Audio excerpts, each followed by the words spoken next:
কার্যক্রম নিষিদ্ধ আওয়ামী লীগ ঘোষিত লকডাউন কর্মসূচি ঘিরে সতর্ক অবস্থানে রয়েছে আইন শৃঙ্খলা রক্ষাকারী বাহিনী। নাশকতা প্রতিরোধে রাজধানী সহ সারা দেশে মোতায়েন করা হয়েছে অতিরিক্ত ফোর্স, চলছে টহল ও গোয়েন্দা নজরদারি। এছাড়া সোমবার থেকে শুরু হবে সাঁড়াশি অভিযান। আগামী 13 নভেম্বর মানবতা বিরোধী অপরাধের ঘটনায় শেখ হাসিনা সহ 3 আসামির মামলার রায় ঘোষণার সম্ভাব্য তারিখ নির্ধারণ করবে আন্তর্জাতিক অপরাধ ট্রাইব্যুনাল। এদিন রাজধানী সহ দেশের বিভিন্ন স্থানে আওয়ামী লীগের নেতাকর্মীরা নাশকতা চালাতে পারে এমন আশঙ্কায় প্রস্তুত রয়েছে প্রশাসন।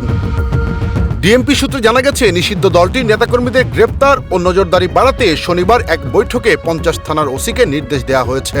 এরপর থেকে ডিএমপির 7,000 সদস্য রাজধানীর বিভিন্ন পয়েন্টে টহল দিচ্ছে। পাশাপাশি র্যাব, বিজিবি ও সেনাবাহিনীর সদস্যরাও সতর্ক অবস্থানে রয়েছে।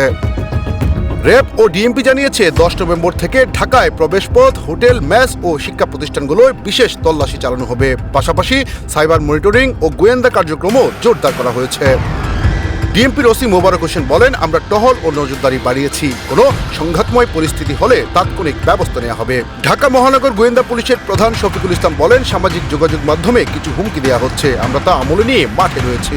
র্যাবের আইন ও গণমাধ্যম শাখার পরিচালক MZM ইন্তেকার চৌধুরী বলেন, 13 নভেম্বরকে কেন্দ্র করে কোনো বড় আশঙ্কা নেই, তবে আমরা সতর্ক রয়েছি। প্রতিটি তথ্য যাচাই বাছাই করে প্রয়োজনীয় ব্যবস্থা নেওয়া হবে।